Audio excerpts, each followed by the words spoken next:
त्या दुष्टाचं हनन केलं पाहिजे, त्याला मारलं पाहिजे. विचार करा. सहाय स्मरोगी रघुनाथ राक्षस दुष्ट अवलोकिता समूळ पुराणी कपटता श्रीरामदूताचे प्रभू रामचंद्राचं स्मरण केलं नाही का? स्मरण आवडत नाही माणसाला. नाम रामायणातली चोवे नाम आवडे मानसी स्मरण न करीता त्याळसी वाज गाय कपिला जैसी जाण तैसी ते भक्ती स्मरण आवडलं पाहिजे. देवाचं स्मरण केलं आणि स्मरण केल्याबरोबर कपट सगळं गळालं आणि राक्षस मूर्तिमंत दिसू लागला.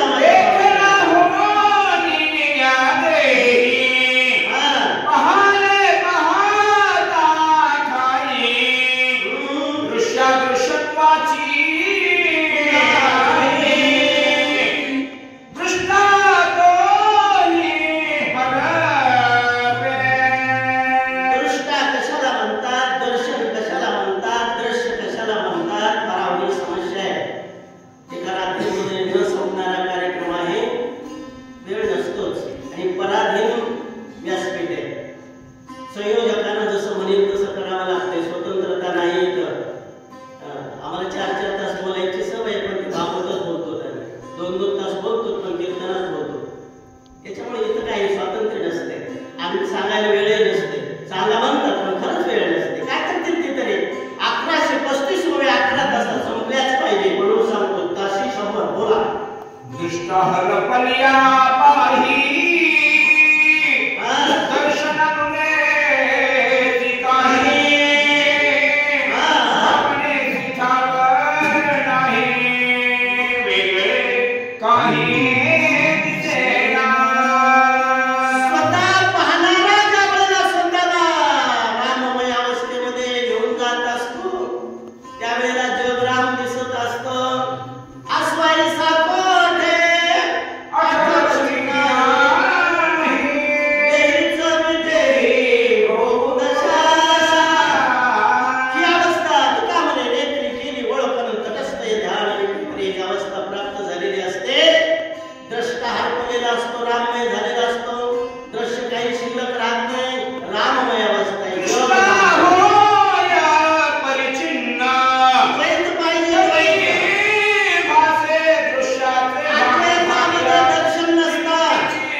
बांगरू हरी. म्हणून काय त्या ठिकाणी प्रकार असा आहे त्यावेळेला नको ब्रह्मज्ञान मी भक्त तू देव ऐसे करे दानी रूप मज गोपिका नमना हे उदे चरणावर माता. याचा अर्थ असा आहे माझे भक्ती प्रकारची गोष्ट कोटी तो श्रीराम कपिसनिष्ठी गोष्टी स्थितीमध्ये आतापर्यंत राम दिसू लागला, जगत सगळं चांगल्यावर लागलं. ज्या वेळेला द्वैत निर्माण केलं मग कपट संपलं, सगळं नामाचं चिंतन केलं. राक्षस तो कपिंद्र दिसे राक्षस महापापी दुराचार याची सत्पथ मारी. महाराज नाही, साधू नाही, कपटी राक्षस आहे. आता मी याला जिवंत ठेवणार नाही. निर्धार केला माझ्या मागे. साधूने पुरुषाचा कगवाला माझा धाता बळी रामदूता याचा निपात करीना. पुरुषार्थ करून मला फसवण्यासाठी मारण्यासाठी आलाय, पण याला मी जिवंत ठेवणार नाही. याचा निपांत करेन. महारुद्र महाराज की जय. बाहेरचे म्हणा महारुद्र महाराज की जय. मोतीराम महाराज की जय. ऐसे बोलो नि कपिला आला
भ्यासूर रूप धारण केलेला आहेस तो पळून जाऊ नको. ऋषी रूप धरणी तापस, कर्माला शिक्षणास, आता होई सावकाश, करी तुझाच निर्भय. ऋषीचं रूप धारण केलंस, तपस्याचा वेश धारण केलास आणि मला छळण्यासाठी आलास का? सावध हो, जरा सावध हो, जागा हो, जागा हो आणि माझा वार सहन कर. मारुती नाही बोलू लागले. माझे हाते त्वरित, ऐका, अजिनवा तसी जिवे जायसे, जाणोनी निशिता, करी पुरुषार्थ नियमाळ. ऐक राक्षसा, माझ्या हातून आज तू शिल्लक राहणार नाहीस. अरे तू तर मरशीलच यात नवत नाही. जीव कधीच मरत नसतो, पण तुझा जीवही मरेल. मरण माझे मरून गेले, अमर केले अमर. माझ्या मारुतीरायाच्या हाताने जेवढे जेवढे मेले, माझ्या प्रभू रामचंद्राच्या हाताने जेवढे जेवढे मेले, त्यांचं कल्याणच झालं.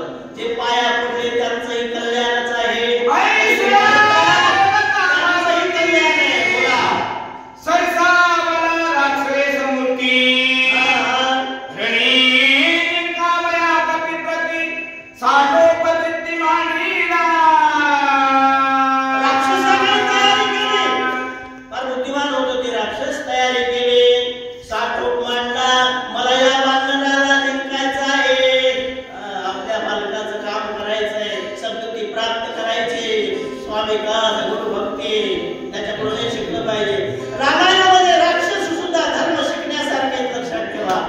आणि कलियुगामध्ये महाराज सुद्धा अधर्म करणारे लक्षात ठेवा. बोला. ऐकोनी कपीचे उत्तर, कारणेनी निशाचर, धरीत विकराळ शरीराती भ्यासुर, भासता. मारुतीरायाचा भाऊ ऐकला आणि राक्षसाने आपलं स्वरूप प्रकट केलं. भ्यासूर होतं, भ्यासूर. पाहिल्याबरोबर भीती वाटावी असा कारणाने राक्षस. बोला. दस योजने वाढला उंच, आडवा योजने पाच, वा. माथाच उभारले कदेश, धैसे वृक्ष शुभप्राया. 40 कोस उंचीचा आणि 20 कोस रुंदीचा होता. एवढं बलाढ्य रूप होतं. त्याच्या डोक्यावरचे केस मोठमोठाल्या झाडासारखे होते.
मारून शतचूर्ण झाले शरीर, त्याच्या त्या राक्षसी शरीराचं पीठ झालं. अशा प्रकारची कथा इथपर्यंत आलेली आहे.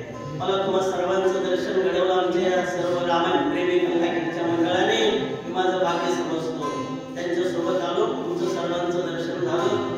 त्यांनी वेळोवेळी मला परमार्थ घडवतात हे रामायण प्रेमी मित्र मंडळ शेळके महाराजांचं. आणि त्याच्यामुळे परमार्थात वेळ गेला. तुम्ही तर भाग्यवान आहात.